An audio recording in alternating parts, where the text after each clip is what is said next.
Welcome students आज का जो मेरा सेशन है वो मैक्रो इकोनॉमिक्स को लेकर है। आज हम मैक्रो इकोनॉमिक्स में जो बात करने जा रहे हैं, बेसिकली हमारा आज का जो सिस्टम होगा या जिसको हम डिस्कस करेंगे आज हम, तो हमारी डिस्कशन ये होगी कि हमारा जो इकोनॉमिक सिनेरियो होता है वो किस तरह से ट्रीट करेगा। देखें, basically advantages of macro economics को आज हम डिस्कस करेंगे, क्योंकि देखें बहुत इंपॉर्टेंट होता है किसी भी स्टूडेंट्स के लिए रियलाइज़ करना कि मैक्रो इकोनॉमिक्स की जो इंपॉर्टेंस हैं वो क्या हैं, या हम क्यों उसको पढ़ते हैं या क्यों उसकी डिस्कशन हम करते हैं। तो ये बहुत ज़्यादा इंपॉर्टेंट होता है बच्चों को ना जानने के लिए, क्योंकि देखें मैक्रो इकोनॉमिक जो है वो ऐसी ब्रांच है जिसमें हम कलेक्टिव बात करते हैं, कलेक्टिवली एक इकोनॉमी के ऊपर बात कर रहे होते हैं, डिबेट कर रहे होते हैं। ठीक है, अगर हम डिबेट कर रहे हैं उसके ऊपर तो ऑलमोस्ट वो डिबेशन हमारी क्या कर रही है, वो हमें क्लैरिफाई कर रही है कि हमारा जो इकोनॉमिक एरा है वो किस तरफ जा रहा है, वो किस तरह से स्लॉट आउट हो रहा है। तो ये तमाम चीज़ें जो है हम यहाँ डिस्कस करेंगे गोइंग सेशन के अंदर, किसके फ़ायदे क्या हैं, क्यों हम इसको स्टडी करते हैं।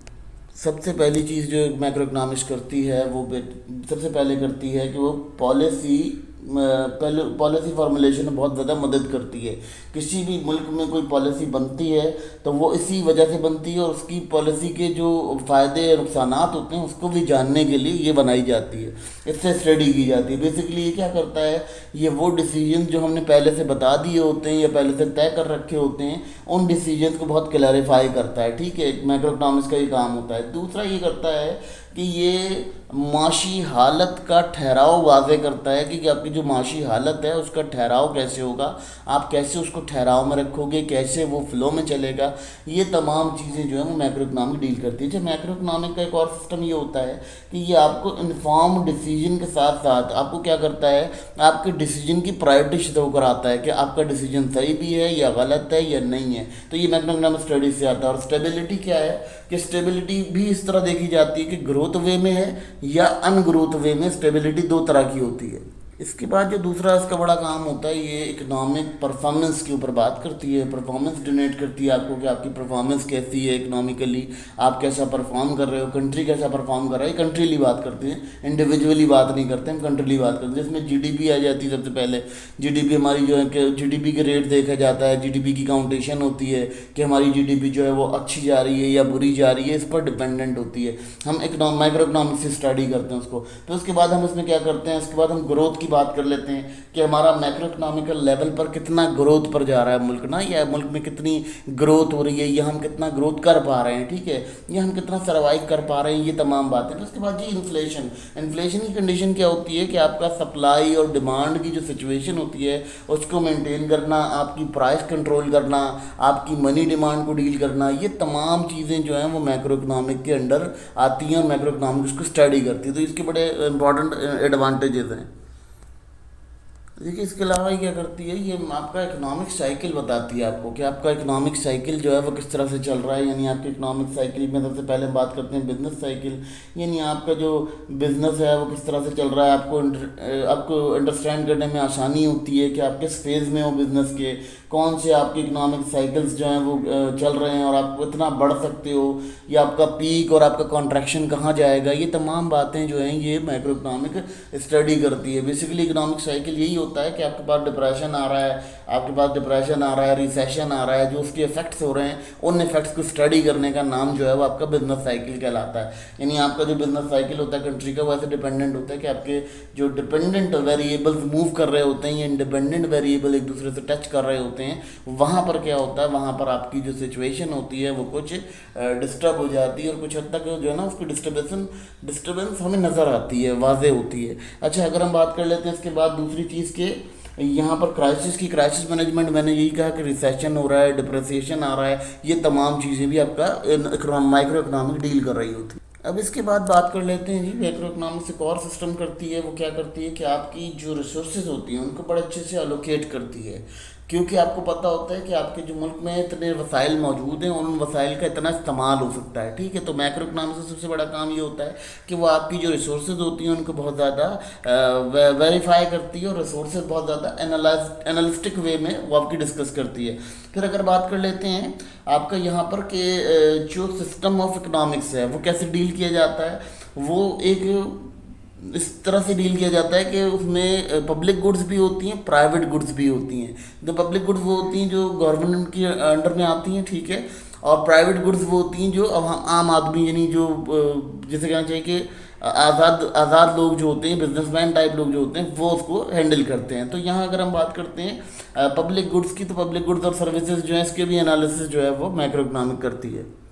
अब मैक्रो इकोनॉमिक्स का सबसे बड़ा काम क्या होता है, वो सबसे बड़ी काम करती है इकोनॉमिक प्लानिंग देती है आपको। इकोनॉमिक प्लानिंग जो है वो मैक्रो इकोनॉमिक की ब्रांच है, यानी वो इकोनॉमिक प्लानिंग अगर हम पढ़ते हैं कहीं तो वो जो सब्जेक्ट है वो सब्जेक्ट डील करता है मैक्रो इकोनॉमिक से। मैक्रो इकोनॉमिक क्या होता है कि उसमें कलेक्टिवली फ़ायदा देखा जाता है कि आपका कोई प्लान है उसका जो कलेक्टिव फ़ायदा है वो क्या होगा।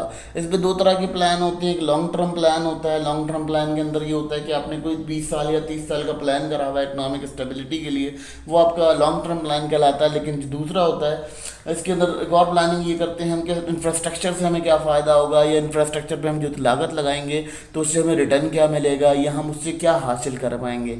तो बेसिकली जो मैक्रो इकोनॉमिक्स है ये तमाम जो इवेंट्स हैं इन इवेंट्स को यहाँ डील कर रही होती है, इसलिए बहुत ज़्यादा इंपॉर्टेंट इसको माना जाता है। इसके एडवांटेजेस हैं और ये बहुत ज़्यादा प्लानिंग करती है, बहुत ज़्यादा प्लान करके जो है वो उसको कंसाइज करती है कि हमारे लिए कितना फेवरेबल होगा। इसके बाद जो मैक्रो इकोनॉमिक्स सबसे इंपॉर्टेंट काम होता है जो हम उसमें एडवांटेज समझते हैं, ये क्या होती है, ये इंटरनेशनल रिलेशन, यानी इंटरनेशनल रिलेशन फॉर बिजनेस या इकोनॉमिक रिलेशन कह लें, इंटरनेशनल इकोनॉमिक रिलेशन कह लें, ये वहाँ बहुत ज़्यादा मददगार साबित होती है।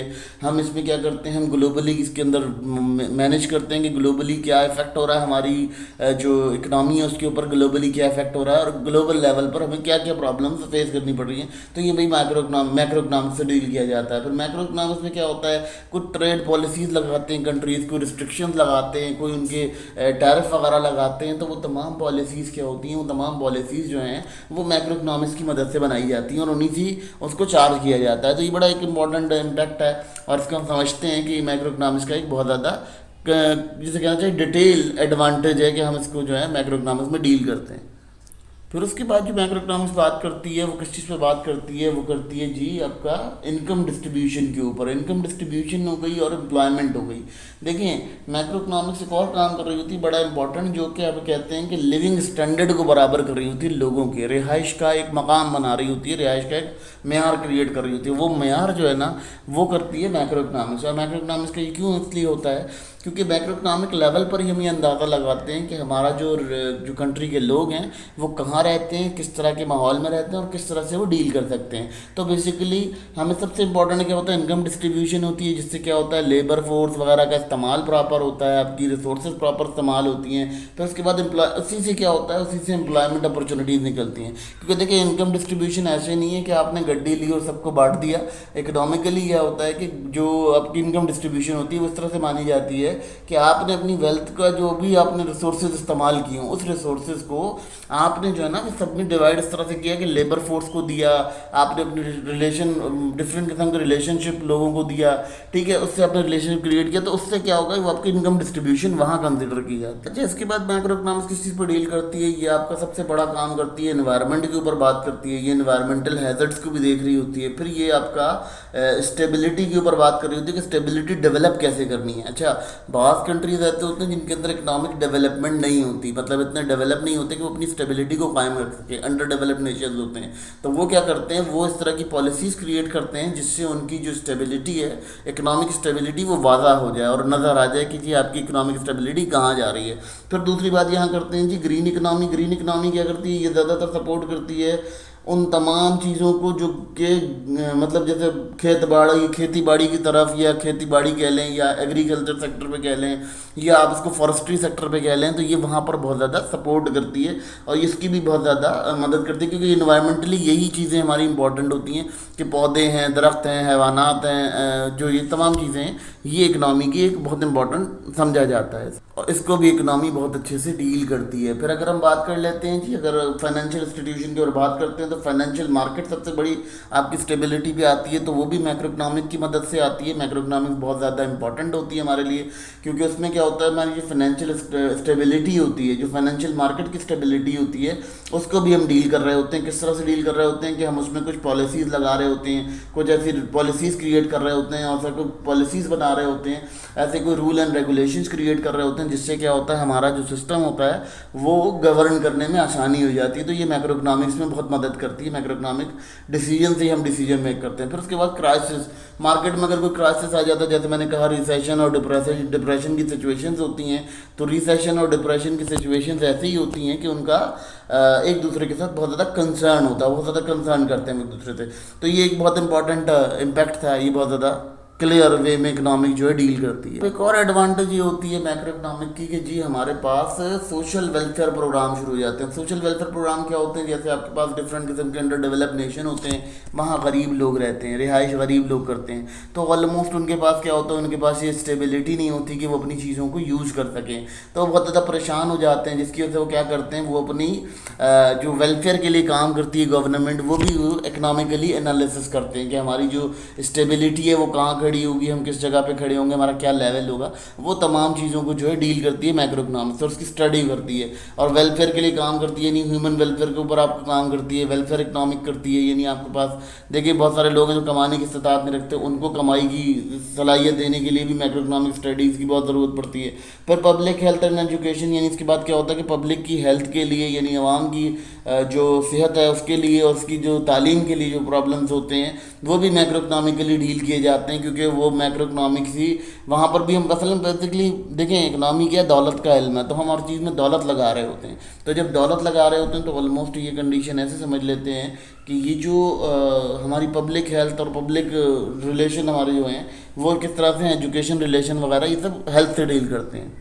देखिए स्टूडेंट, मैक्रो इकोनॉमिक्स के बहुत सारे एडवांटेजेस हैं और उस एडवांटेजेस को हम यहाँ इसीलिए डिस्कस कर रहे हैं क्योंकि स्टूडेंट्स को ये चीज़ कंफर्म होनी चाहिए कि जब वो मैक्रो इकोनॉमिक्स में being a macro economist study कर रहे हैं तो उनको ये चीज़ क्लियर होनी चाहिए कि उनका जो कंसेप्ट है, जो कंसेप्चुअल बेसिस हैं, वो कैसे क्लियर होंगी, ठीक है।